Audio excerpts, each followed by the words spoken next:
BJP ಚುನಾವಣೆಗೆ high command ಆಡಳಿತ ಚುನಾವಣೆಗೆ ನಾವು ಈಗಾಗಲೇ BBMP ಚುನಾವಣೆಯ ಒಂದು ತಯಾರಿಯ ಒಂದು ಮಾತುಕತೆಯನ್ನು ಮಾಡಿದಿರಿ. ಈಗ ನಮ್ಮ ಕೇಂದ್ರದ ನಾಯಕರು ನೆನ್ನೆ ನಾವೆಲ್ಲ ಡೆಲ್ಲಿಗೆ ಹೋಗಿದ್ರಿ. ಕೇಂದ್ರದ ನಾಯಕರು ಕೂಡ ಸಮರ್ಥವಾಗಿರುವಂಥ ಒಂದು ನಾಯಕರನ್ನು ಇಲ್ಲಿ ಕಳಿಸ್ತಾ ಇದ್ದಾರೆ, ಉಸ್ತುವಾರಿಗೆ ಕಳಿಸ್ತಾ ಇದ್ದಾರೆ. ಅವರ ನಾಯಕತ್ವದಲ್ಲಿ ನಾವು BBMP ಚುನಾವಣೆಯನ್ನು 100% ಗೆಲ್ತೀರಿ. ಪವರ್ ಶೇರಿಂಗ್ ವಿಚಾರದಲ್ಲಿ DK ಸುರೇಶ್ ಒಂದು ಮಾತಾಡಿದ್ದಾರೆ. ಮೊದಲೇ ಬಾರಿಗೆ ಮತ್ತೆ ಬ್ಯಾಲೆಟ್ಗೆ ಹೋಗ್ತಾ ಇದ್ದಾರೆ. ಬಿಜೆಪಿಯ ಆಕ್ಷೇಪ ಇದೆ.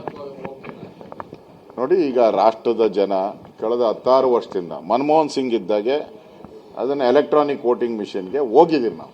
ಮನಮೋಹನ್ ಸಿಂಗ್ ಅವರೇ ಫಸ್ಟು ಅದನ್ನು ಜಾರಿಗೆ ತಂದವರು.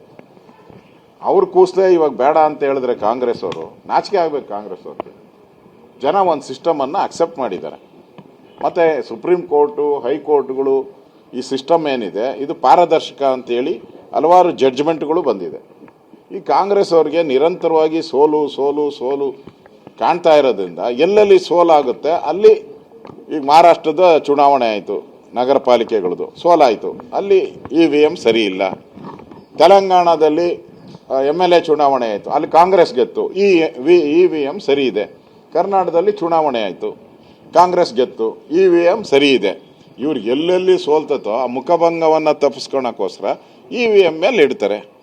ಇಲ್ಲಿ ಬೆಂಗಳೂರಲ್ಲೂ ಅಷ್ಟೇ ಅವ್ರಿಗೆ ಸೋಲಾಗ್ತೈತೆ ಅಂತ ಈಗಾಗಲೇ ಅವ್ರಿಗೆ ಗೊತ್ತಾಗ್ಬಿಟ್ಟಿದೆ. ಅವ್ರು ಮಾಡಿರೋ ಸರ್ವೆಯಲ್ಲಿ ಬೆಂಗಳೂರಲ್ಲಿ ನಾವು ಗೆಲ್ಲಲ್ಲ ಅಂತ ಗೊತ್ತಾಗಿದೆ. ಅದಕ್ಕೆ ಇವಾಗಿಂದನೇ ಪೀಠಿಕೆಯನ್ನು ಹಾಕ್ತಾ ಇದ್ದಾರೆ, EVM ಸರಿ ಇಲ್ಲ, ಬ್ಯಾಲೆಟ್ ಪೇಪರು ಅಂತೇಳಿ. DK ಸುರೇಶ್ ಅವರು ಹೇಳಿದಾರಲ್ಲ, ಈಗಾಗಲೇ ಜನ ಅಕ್ಸೆಪ್ಟ್ ಮಾಡಿದ್ದಾರೆ EVM ಅಲ್ಲಿ, ಅದೇ ಒಳ್ಳೆಯದು ಅಂತ. ಕಾಂಗ್ರೆಸ್ ಪಾರ್ಟಿಯಲ್ಲೇ ಭಿನ್ನಾಭಿಪ್ರಾಯ ಇದೆ. ಅದರಿಂದ ಕಾಂಗ್ರೆಸ್ ಪಾರ್ಟಿನೇ ಒಪ್ಕೊಂಡಿರುವಂಥ EVM ಅದರಲ್ಲಿ ಚುನಾವಣೆ ಮಾಡೋದು ಒಳ್ಳೆಯದು. ಅದೇ ದೇಶ ಒಪ್ಪಿರುವಂಥದ್ದು, ಕಾನೂನು ಒಪ್ಪಿರುವಂಥದ್ದು. Power sharing